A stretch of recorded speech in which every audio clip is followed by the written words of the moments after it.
First, I'm going to start off with Iman Shumpert, as he was present in the Garden, and there was a few noticeable things that he spoke about from a player's perspective when it came to the utilization of Karl Anthony Towns.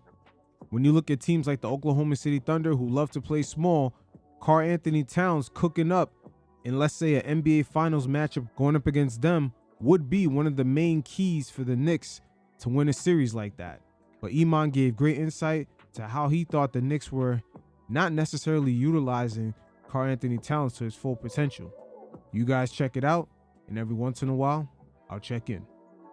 But the Knicks did fall to the Suns, and they should not have. Again, they played without Jalen Brunson. They played without Josh Hart. But there's no reason they shouldn't have won that game. I think one of the questions I pose, and I'm just playing devil's advocate, Mike Brown is, you know what I'm saying, shout out to him. Always had respect for the man as a coach. Why the fuck don't y'all throw the ball to Cat when his back's to the basket? I don't get it. Like, I had to sit there and watch them play a zone, and I watched Cat let Grayson Allen, who is one of the dirtiest, like, he just doing all type of shit out there. Dylan Brooks doing all type of shit out there. And y'all have a chance while they're at the bottom of the zone to duck Cat in, and he don't get the ball. Well, we're starting to see Mike Brown actually hit a wall when Jalen Brunson can't play in some of these games, just trying to utilize Karl Anthony Towns. Things don't look as fluid, even the matchups against the Kings and the Golden State Warriors. And that's where Cat should be punishing these teams. Just to start off the new year, the Knicks offense is ranked at the bottom of the league, and the same thing for their defense. Sure, we had a bunch of injuries to guys like Josh Hart, Deuce McBride, etc. But this is the point of the season where the Knicks start to establish themselves at the top of the hierarchy of the Eastern Conference. I have yelled at Amari. Amari Stoudemire will tell you I cursed Melo out. If they had a nigga down there and Melo asked for that ball but didn't, like, push niggas out the way and get big, like, throw that, like, show me you available. Like, I watched Cat he showed, they wouldn't throw it, he kind of got mad, jogged off, went over to the corner. And when I'm looking at it, I'm just like, the rhythm being off, because I totally get we all did it where everybody's grabbing it. Oh, who do they add this next year? Because that's just the New York Knicks way. After y'all win some shit, the closer you get, they gonna say, who do we need to get to put us over the hump? That's just how New York think. I don't know why. That's just what they be on. Yeah, sometimes teams are a little bit too reactionary. Look what happened to the Los Angeles Lakers when they went out of their way to get Russell Westbrook, and pretty much things have gone downhill ever since. Right now, it's a very important time for the Knicks not to rush to judgment, because the NBA is not set up for teams to constantly be switching guys here and there due to the second apron rules. That's where Leon Rose is really in a delicate balancing act. Y'all don't need shit else. Y'all just need to get this shit together. Part of it is that nigga's supposed to have 12 to 15 points off of back to the basket, gang. I'm sorry. I know you see it too. You see it. You know what? The reason I'm laughing is because low key you kind of answered your own question. I think that's not the way he wants to play. For real. Like, I really see that in Karl Anthony Towns' game. It's and that's a problem for Mike Brown, because if you look at the kind of players he's had within his system, they can be that kind of playmaker with their back to the basket. Draymond Green in Golden State, Sabonis in Sacramento. I would say guys like Julius Randle would be a better fit in a Mike Brown system. But again, a lot of Karl Anthony Towns' face-up game really relies on him being hot from three, and then he's able to weaponize that by pump faking and then just driving to the hoop. I feel like I watched him. I know, but just like you just said, it's a difference between you asking for it and demanding. Like they did this with Zion Williamson a couple weeks ago, where it's like, when you demand the ball, we can hear you from the stands. We can hear you on TV. Like the other night, fucking. But it's also it work your body position. Work your body position. Duck in, make yourself real big. Pause. Facts. And Karl Anthony Towns might have to holler at Walt Clyde Frazier, because the players of his era, it was a different game back then, but they played more of a positional game. due to the fact that they didn't really have the freedom of movement guys have today. A simple bobble or just fumble the ball in transition will be considered a travel. Shit, even a spin move will be considered a travel back then. So due to that lack of movement with the ball, guys back then mastered positioning their bodies at a certain angle to create space and also to get the best positioning. It's kind of crazy when I think about it, because I remember Walt Clyde Frazier stating that none of the players really asked him for advice like that. But yeah, duck in and be like, hey, yeah. And then if you don't get it, it's like, you know what I'm saying? Like, come on, let's go, baby. You know what I'm saying? Whatever. And, yeah. You see me though, right? And that's what I'm saying. People, anybody who's played before knows that. It's like, man, if somebody doesn't get the ball or if they don't get the rock in the situation they wanted to, they will come after you right after and be like, hey, yo, what were you doing? You missed it. You missed me. He doesn't, that's the thing. Cat doesn't do that. And then on top of that, it's like sometimes he falls, sometimes he loses control. I don't think but I think it's from this is the least amount of reps he's had back to I don't think he's comfortable. That's what I was just gonna say. He doesn't, you could tell he's not comfortable with it himself. It's definitely a 5-out offense. Trusting him. Right, but I don't think they trust him in that situation either, like back to the basket. They definitely don't, because you're gonna have to rely more on his decision making. And sometimes Cat does have that habit of just having too many brain farts through certain periods of the game. And I get it. No, I get it, because you know I don't play like that this either. Nigga I used love to cook inside us. out. Right, but at the same time, that's not the way the NBA is playing. And when Jalen's out there, that's not the way they really play either. It's more so they wait on him and then they go. I get it. Where they should. When they got Cat, I thought Jalen was gonna do Jalen like shit. But if it go down and Jalen need a little help, he's supposed to have relief. And that relief is looking very inconsistent. It's very up and down like a roller coaster. You don't know what the fuck you're gonna get from Karl-Anthony Towns from game to game. There's no real consistency with just Brunson, Cat, and maybe Mikal and OG cooking at the same time. I see what Leon Rose was doing originally by going after Karl-Anthony Towns. He figured he could have that two-man game with Karl-Anthony Towns and Jalen Brunson in the pick and roll.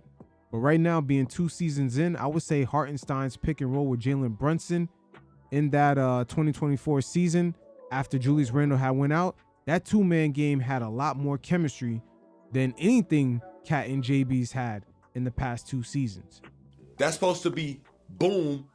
I could take this possession off, load it up over here on the weak side. If you need me, I got this lefty ready to go.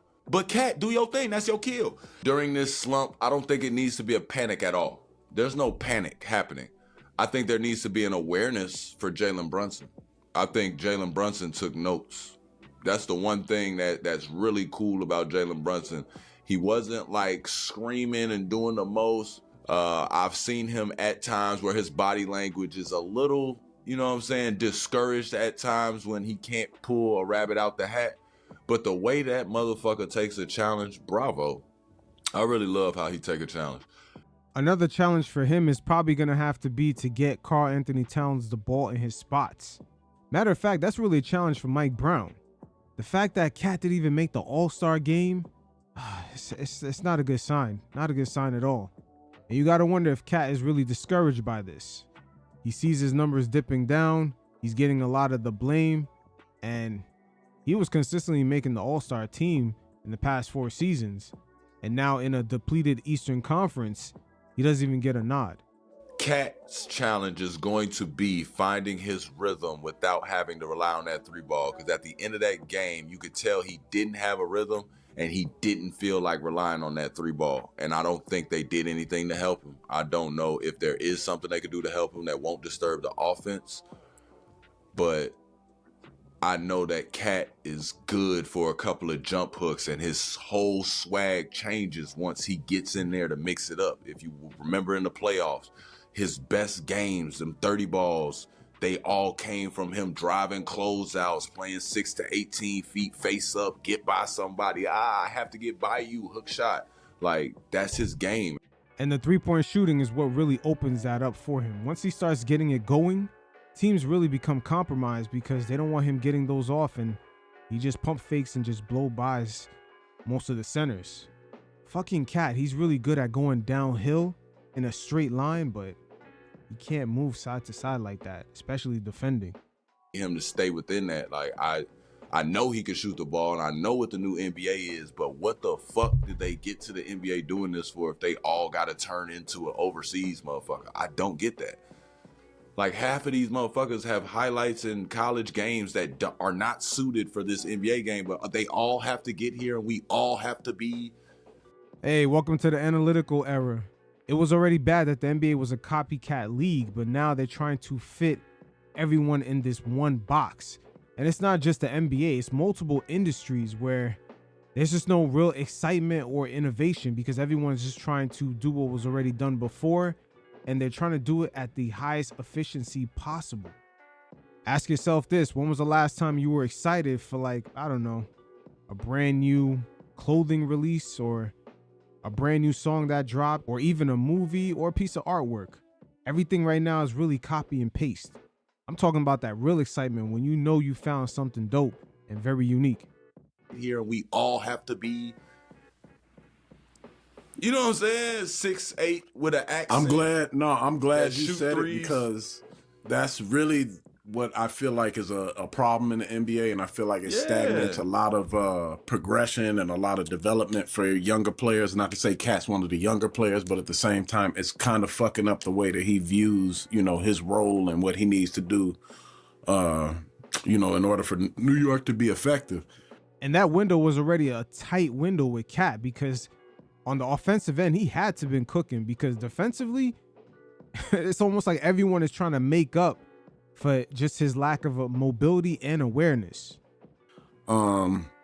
It's not, I think it's an issue. I think it is a little bit of a panicky thing just because I don't know if he's going to fix this on his own. Like, this isn't something you could just, I don't think this is something he could just play through. You know what I mean? Especially if he has a few, like, what if he has a few really good games and then he thinks, oh, I'm all right. Then gets the playoffs and then this shit is going to happen again. That's the thing. I feel like this is going to happen again. And I don't think he has any fool's gold. Yeah, I don't think he has any fail safes or anything to lean back on to be like, hey, so it's safe to say what I said before. He does have fail safes. One of his go-tos could be getting to the free throw line at least, I don't know, 5 or 6 times a game. Another thing for him could be getting 5 to 6 assists per game.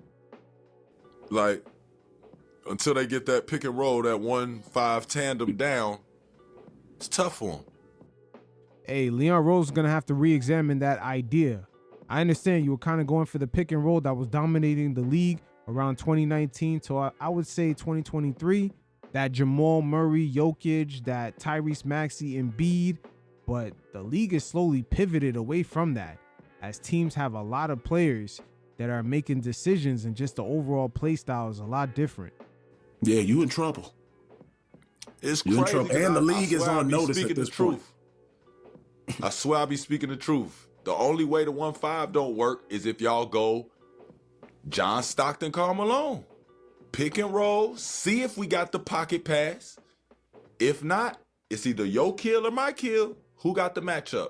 Because if they switch on Cat, Jalen should throw that bitch down there. And if I was Jalen, I wouldn't even go to the weak side. I don't know if Jalen's even a pass first guard to even consistently do that. I'm not too sure. Let him post up and stand right there on that pinch post tray. And say, if he fucking move, throw it over here, Cat. If he flinch, throw that motherfucker over here and I'm going to shoot that motherfucker. But that's all they need at the end of the game. They just need something they could go to that it's like, y'all know it's coming. The fuck are you going to do about it? Hey, once again, that's relying on Karl Anthony Towns' decision making. Will the Knicks, when push come to shove, be constantly relying on something like that throughout these games? Because he is bound for a couple of brain farts throughout these quarters. Like, that's what we was doing at the end of the game. Me and Swish in the corners, or Swish and fucking K-Love in the corner with T-Top in the dunker. End of the game, you got to deal with Bron coming downhill and the motherfucker setting the fucking pick and roll as Kyrie Irving. The fuck are you going to do about it? At the end of games, it just be Jalen dribbling around. It was Deuce McBride dribbling around. I'm like, what the fuck am I watching? No bullshit. Kolick was out there. I'm just laughing. I was like, dog, what? Yeah. Kolick be killing. He be hooping, but you could tell at the end of the game, he really didn't know what to do. Like, I just need them at some point to recognize, like, even though we're playing like this, when it gets to a point where there's a 6-0 run on their side, like, we just went down on a 6-0 run. Okay, 6-point swing. Slow it down. Hey, Cat, get to that free throw line. Facts. Tell him, Shump, get to that fucking free throw line. Bring that big-ass body down there, man. Come on. And that search for that fourth quarter identity has been something that's been really plaguing the Knicks for a long time. I would say since that Pacers series, the first time around when we lost to them. Game 3, the Knicks had a chance to go up 3-0, and just a few blunders here and there allowed the Pacers to just come back, and eventually the series end up swinging. Also this season, early on when the team was playing a lot better before the Cup championship, they had the same issues, but they were able to pull through, and it even played out in the championship game against the Spurs for the Cup. Tyler Kolick came to the rescue, and he did the same thing in the Christmas game. So these problems have been front and center. Is that a few things kind of went our way. We got the luck of the draw. Get to the free throw line. I don't even need you to do nothing special. Get to the free throw line. Break this up. So continuing on, out of 14 games this season where our defense looked like complete shit, 7 of them was against some of the worst ranked NBA offenses in the league. And 2 of them was against the Dallas Mavericks. In the second matchup on MLK Day, it seems like that was the breaking point for this team. Just being at home and giving up over 70 points in the first half. And the energy levels is what really stuck out. Carmelo Anthony and Tracy McGrady touched base on it. And as 2 former NBA players, they saw certain things around the bench and player huddles that it didn't look too good to them. They don't know who they want to be right now. I'm disappointed in the Knicks, honestly, because when you look at the Eastern Conference, no Jason Tatum. Yes. Right? You got a young Detroit Pistons team, and you have other teams really trying to figure it out. You are an established team that went to the Eastern Conference Finals last year. To come back with more motivation to try to make it to the finals because you have the same, identity in the roster. And you're playing like a team that you don't know who you are. Yeah. There's some friction. You can see it in the huddle. You can see it. There is some friction in this locker room that needs to be ironed out. I don't know who, what, coach, player. Something has to be done because this can't continue. You cooking? Okay, good. No, but it's also effort. So even if things are going bad, you have to give the effort. You still have a motor. You can still play hard, even if shots aren't going in. They're not doing any of it. You're losing 27-2 in fast break points. If I don't like you, why am I playing hard? Because I got a grudge. I'm holding something towards you or the coach or the system. Now, that might not be the case, but let me say this. With a lot of the defensive relapses and players having to make it up, that is a growing frustration that is definitely building up. That goes for Karl Anthony Towns as well as Jalen Brunson. And if Mike Brown does not even call them out on it, that can build up another layer of animosity. What is the salve? How can you fix it? Somebody got to go. Somebody got to go. Somebody got to go. So you just got to make a change? Somebody got to make a change, but I don't think they making a change. I don't think they're gonna make a change. With this team, they have to figure out what they want to do from an identity standpoint. And who they want to be. And who they want to be, because they don't know who they want to be right now. Forget the game. Okay. Forget the numbers. We gave up 70-something points in the first half. 75 to be exact in the first half. Now you see Jalen Brunson bringing guys together. Now the post game. Nobody leaves the locker room. Nobody leaves the arena until we figure this out. Any issues, any problems, get to the middle of the locker room. Let's hash this out. Let's figure this out because we can't keep going down this path. We know this is a rough stretch for us right now. This is tough. Yeah. I mean, it's a lot of noise, as you know. Yeah, playing, it's a lot of noise, in man. New York, it's a lot that comes. I mean, we see the body language. Yeah. We see the body language on shots. We see on miscues out there. We see when the fans get involved in the game. We see how easily it is for a player to start to separate themselves from the noise. right? So when you separate yourself from the noise, you put this wall up, and you don't want to hear nothing, and you don't care about nothing. And this is just this wall you put up to protect your sanity and what you have going on out there on the court. I just think the Knicks is in a very rough stretch right now. Obviously, JB is not 100% healthy. Sure, yeah. But again, we talk about the others. Who are the others that's going to step up? Because this is your chance. Because this is your opportunity to step up. And we're not seeing that. We see a team who is looking for guidance. We see a team who's looking to figure out what their identity is. We see a team who's actually looking at everybody on that team to bring something to the table. That's kind of crazy. Melo said they're looking for guidance. I mean, where the fuck is Mike Brown? But this is the interesting thing about this whole media landscape right now. We're getting a lot of insight from players, former players, team personnel, coaches, and there's been a viral clip going around with Matt Barnes talking about Mike Brown and some of the behind-the-scenes issues that he's had with certain players due to him kind of being known as being too much of a nice guy. What about Mike Brown to the Knicks? Will it work? I got one hand saying, fuck no.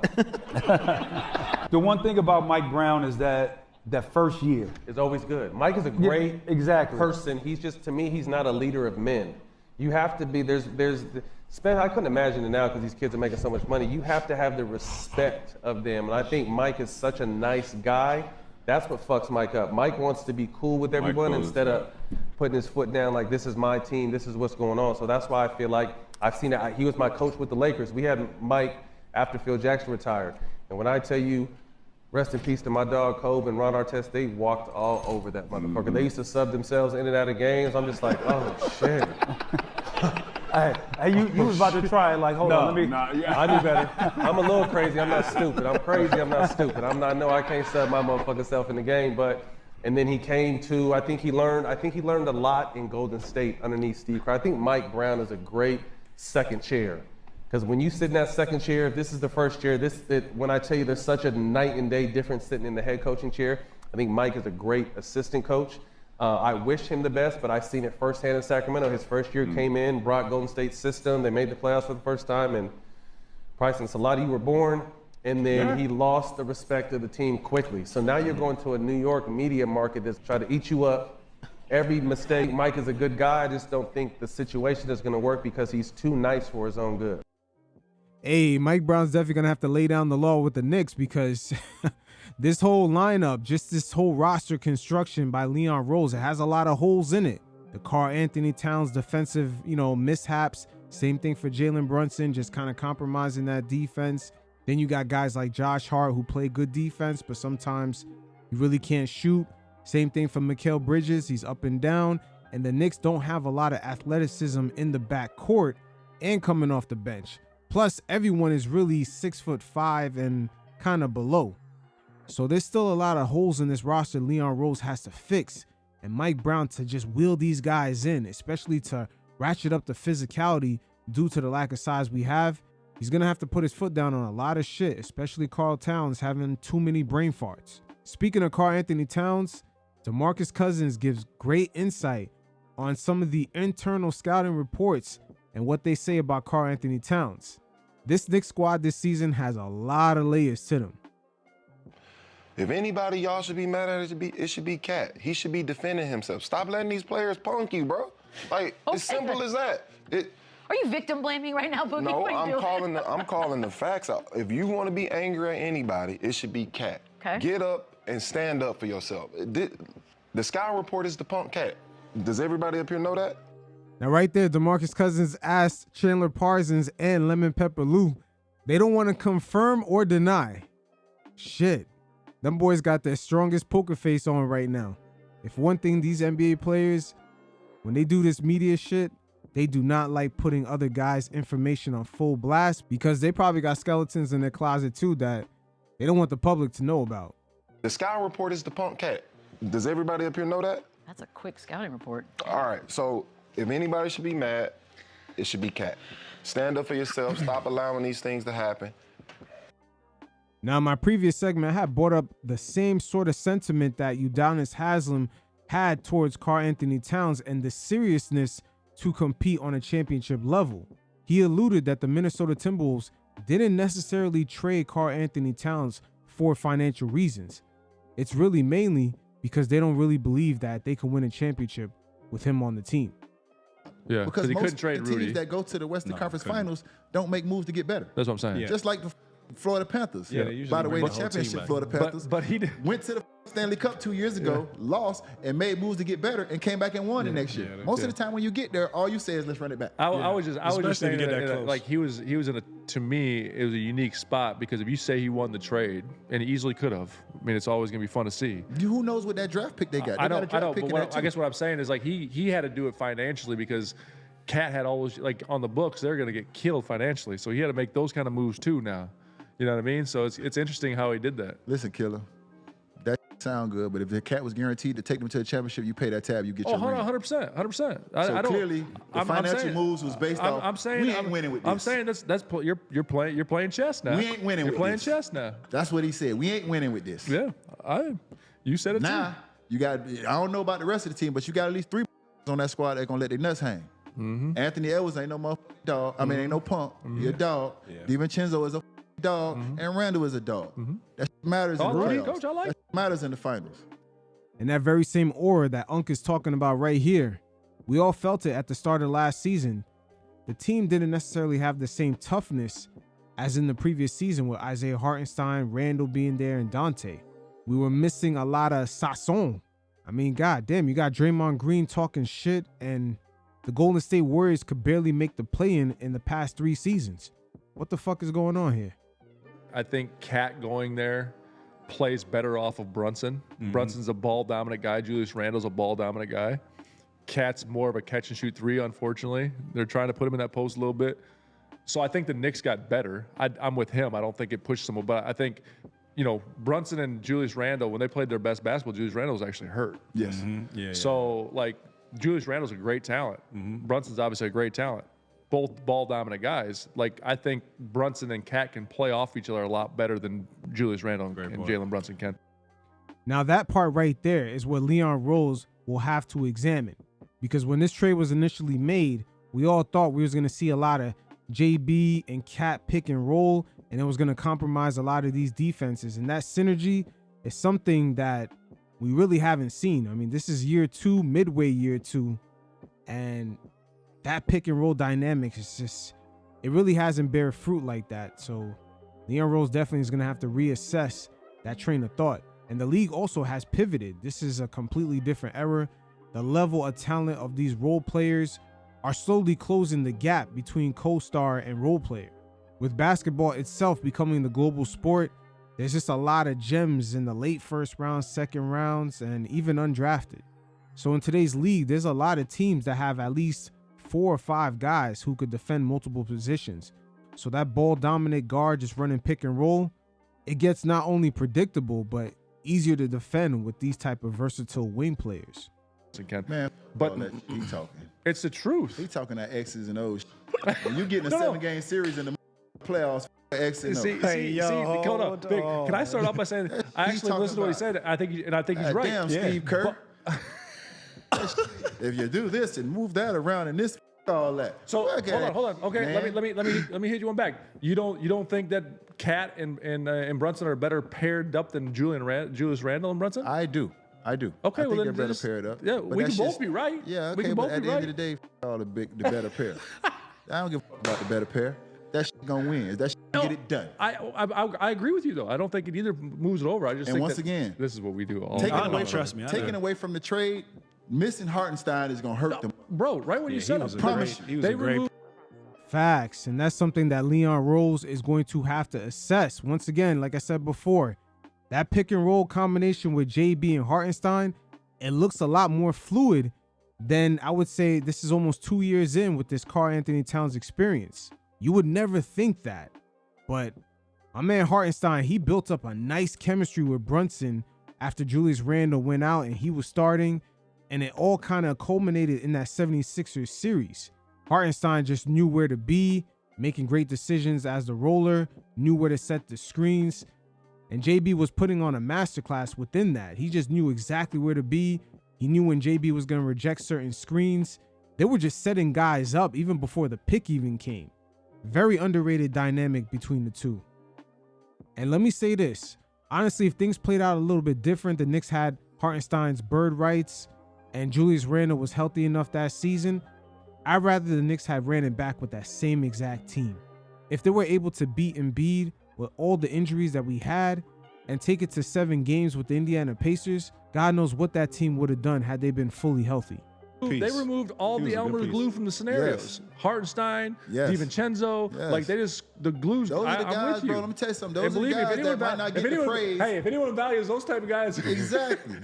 Those are the guys that might not get the praise, but those are the guys that you can't win without. I'm telling you, bro. Those guys, you need those guys in your locker room. And I know a lot of the times you might get frustrated with Julius Randle on offense and shit like that, but I bet that got heart. No, he a dog. I'm just telling you, like, again, I'm in the same. I actually listen to it. I think you're right on a lot of shit. I'm just saying, to me, when they were playing their best basketball, it was with space with Jalen Brunson. It doesn't mean that they're not. Like, I hate that when they say, oh, he sucks. No, they're just not a good. Like, to me, they're both ball dominant people. Like, Julius Randle is going to dribble it downhill and play. Agree. You know what I mean? Like, that's how he plays. I'm going to have to disagree with Mike Miller because once the Knicks made that trade for OG, they were cooking up. They were cooking in that first month. And Randle was in his playmaking bag. So the narrative with him not fitting, it really comes from that first year when Jalen Brunson came to the team and the Knicks didn't have any shooters. That's when Randle wouldn't fit.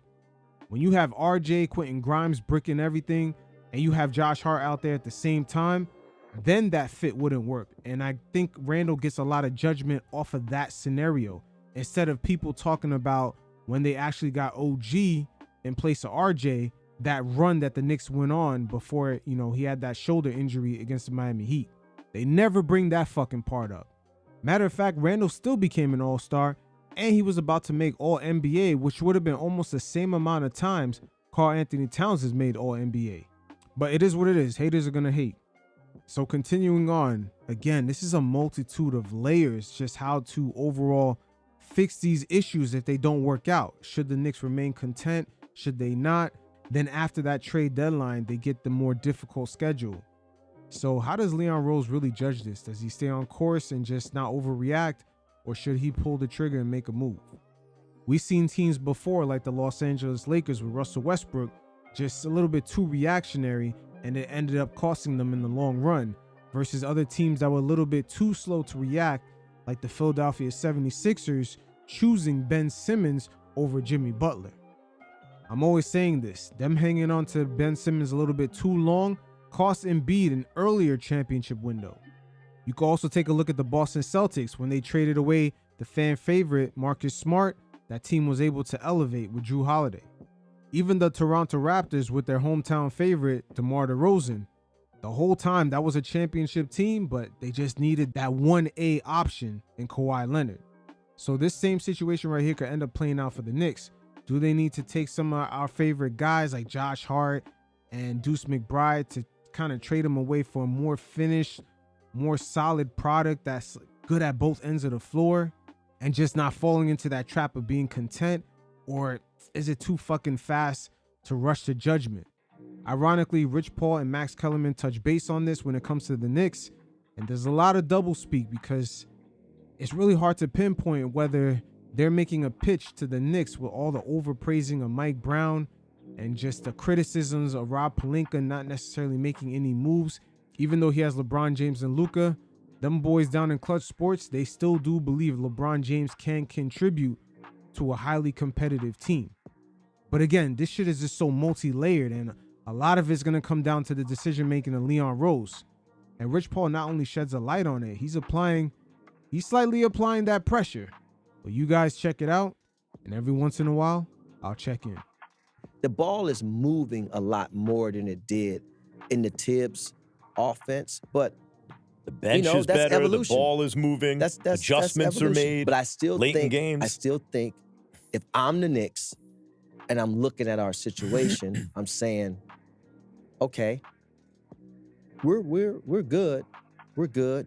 The East is a little depleted. It's a little. Who do you want to bring in? All over the place. I definitely think it's from a guard perspective.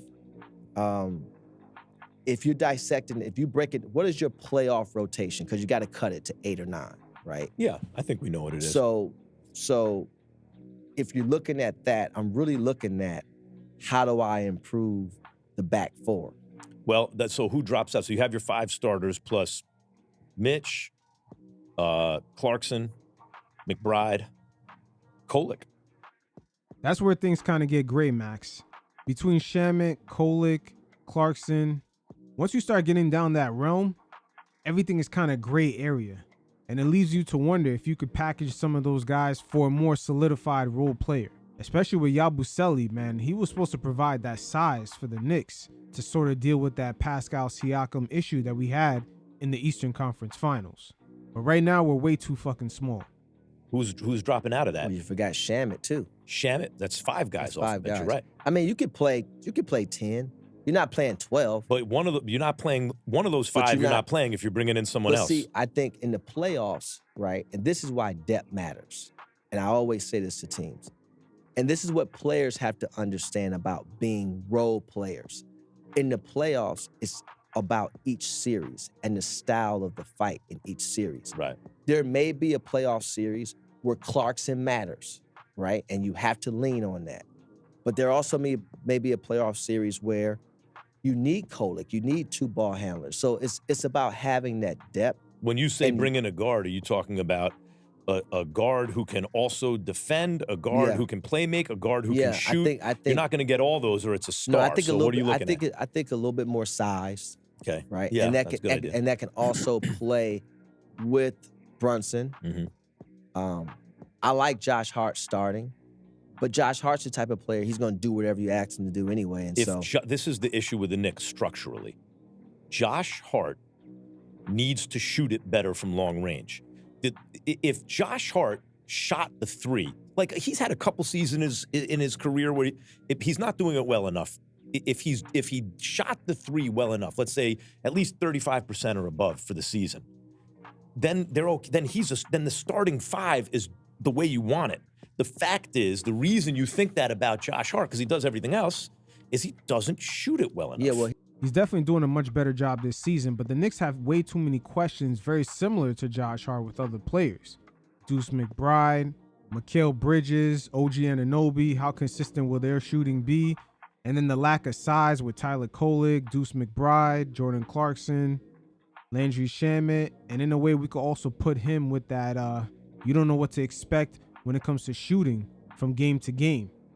So there's way too many question marks on what exactly can you expect out of guys. I mean, you could even look at Mitchell Robinson off the bench. You know you're going to get that defense, but on the offensive end, he's really reliant on other players. There's just way too much of that going on with the Knicks right now. And these are the question marks that we have even before dealing with something that every other team faces, which is health. The fact is, the reason you think that about Josh Hart, because he does everything else, is he doesn't shoot it well enough. Yeah, well, he's never going to shoot it like a Desmond Bane would shoot it. But maybe, I'm trying to think of a player that kind of turned themselves into a shooter like that on a good team. A guard? A guard that I mean, it's possible. That came in known for their defense, hustle. You know, Josh Hart gets extra possessions. Tony Allen ever have any seasons where he shot it a little? I mean, it happens when Tony has shot it. Yeah, he shot it decently, okay a couple. But he was I mentioned so Draymond good the other day, not a guard, but Draymond had a season where I think he shot 38 from 3. Well, if they win that game 7, he wins the MVP of the finals. For sure. Yeah, but I mean, I think that I think when you have a guy like Karl Anthony Towns, if you're playing him at the 5, right? Then you have enough spacing on the floor that Josh Hart should be getting really good looks. You know, like everyone on the floor can. OG's shooting it well. Mikal Bridges shoots it well. Obviously Brunson. Josh Hart's he should be getting good looks enough for him to shoot it well. But again, he's not. When Josh Hart shoots it well, they look like they're beating teams. Not really to good turn teams. him into somebody he's not going to be. Yeah. Just go get that guy. Yeah. Well, just going. I'm just saying. I never like to be complacent, and sometimes I think teams, you ride this regular season with that, and then you get to a place and you need something. It's like, no. Who, Rich? Who? Well, I have to think about it more. We all know who you're thinking about, Rich. Go get your guy LeBron or just wait till the off season. But at the end of the day, right here, he is applying that pressure on Leon Rose not to get complacent with this roster. And these things are sort of easier said than done. especially in today's NBA with teams afraid of hitting that second apron. Look what's going on with Trae Young, Ja Morant, and even Anthony Davis. Teams don't want to necessarily give away a bunch of assets for these guys. Trae Young, even with his individual resume with the All-Star appearances and his statistical numbers, got virtually salary dumped in a trade. So trading someone like Karl Anthony Towns away, if that needs to be the fix of this team, is not going to be an easy task. Knicks insider Fred Katz gave great insight to this as he relates it to the Trae Young situation. You guys check it out, and every once in a while, I'll check in. If you're going to trade Towns right now, tell you what, I've spoken to people around the league and asked them, like, where do you think his value's at? And the most common response that I get is, look at the Trae Young deal. Look at the Trae Young deal. Trae Young has a player option for next season, and all he got back was CJ McCollum and Corey Kispert, and that was it. Now I think Towns is a better player than Trae Young, but Towns is now shown that, you know, he's had locker room problems in New York with, you know, Mike Brown. And it's also been shown that teams invest in a lot of players around him. It happened in Minnesota, them going out getting Rudy Gobert and Mike Conley while having the first overall pick in Anthony Edwards, and it still wasn't enough. The Knicks right now are barely under the second apron. There's a lot of investment in Karl Anthony Towns. There should be no reason why this team looks shaky in a championship season with the Eastern Conference being so depleted with injuries. It's fucking January. Our identity should start to be forming right now. His value is down. He's having the worst year of his career since he became a real player, even though I think he'll possibly still make the All-Star team. On top of that, I mean, I think Towns is a better player than Trae Young. And I think he's a less detrimental defensive player than Trae Young. Because Trae Young, it's just like, if you have him, you are going to suck on defense. And we've seen defenses that are good that still have Karl Anthony Towns. I'm not sure that's going to be necessarily the case for the Knicks. Even though Rudy Gobert next to Towns did end up working for the T-Wolves, that Mitchell Robinson, Karl Anthony Towns lineup for the Knicks has not worked out in the same manner. Is that Young has a player option for next year, whereas Towns is $53 million this year, $57 million next year, and then a $61 million player option for 27-28. And the reality is, when you look at these teams, like, let's look at the pauper teams, like, let's look at Charlotte. We're talking about, when we get to matching salaries, we're talking about like Miles Bridges, Colin Sexton, and you know, maybe they throw you know, if you're trading Towns, you have to get a big back because you can't rely on Mitchell Robinson's health, and he's on a minutes restriction. So like, maybe you get back a Ryan Kalkbrenner in that deal. Like, I mean, that's, maybe you get back a Zion James. Talking about two guys who were second round picks less than a year ago. Good second round picks. It's just hard for me to see a Towns trade that really makes sense when he's at the bottom of his value. It's hard for me to see a Towns trade that makes them better on paper. Now, I think if you're going to make the argument that a Towns trade makes them better, it's because the situation has become so toxic that you're like, it's addition by subtraction, and you got to choose one. And I don't know if they're at that case, but if you determine they're at that case, then that's how you make the argument. Now that right there is one of the worst positions teams could be in, where they just have to get rid of a star. Within today's NBA landscape, it's just too hard to do. Look how the Mavericks are trying to get rid of Anthony Davis, but yet there's no suitors. Even the Chicago Bulls has stated that they're not giving up any of their young core for AD. Ja Morant as well as LaMelo Ball was put out there in the market, and there's not really any suitors.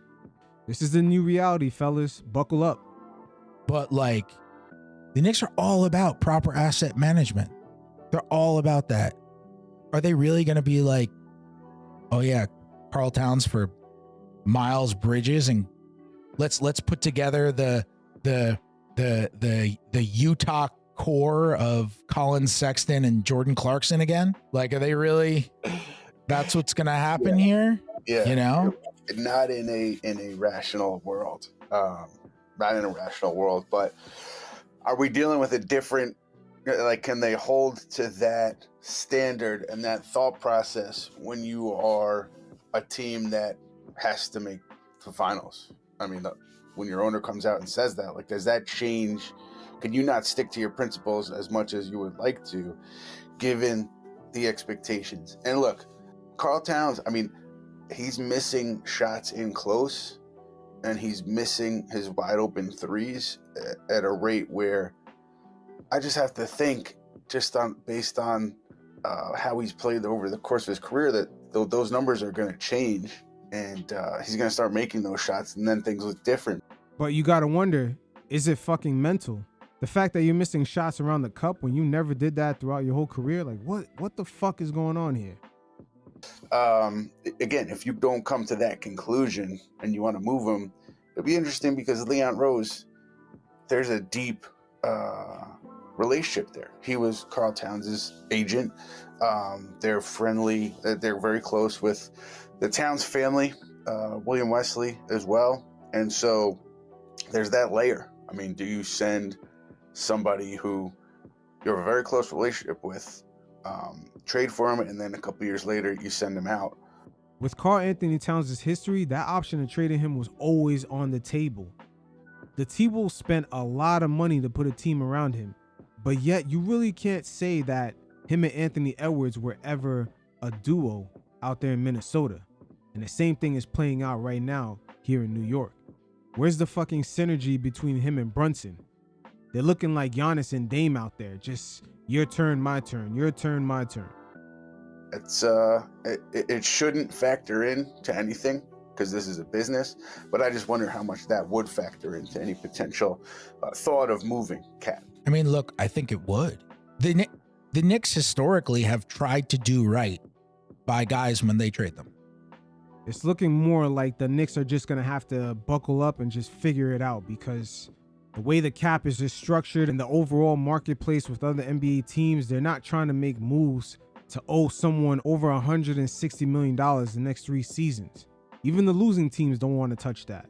This is just how the NBA is structured today. In the past, normally teams that are out of the loop would just participate in a 3-way trade and take a draft pick and then eat that salary. But that's no longer the case. Right now, the easiest thing is going to be for Mike Brown to make his adjustments, and maybe perhaps the Knicks riding this out, and if they continue to struggle, kind of package some of our favorite players for a more solidified role player. From Leon Rose to Mike Brown to the guys on the floor, especially Karl Anthony Towns. Much innovation is going to be needed because teams like this were not meant to have multiple attempts at a championship run. Not in today's NBA with these team building rules. It's just not happening.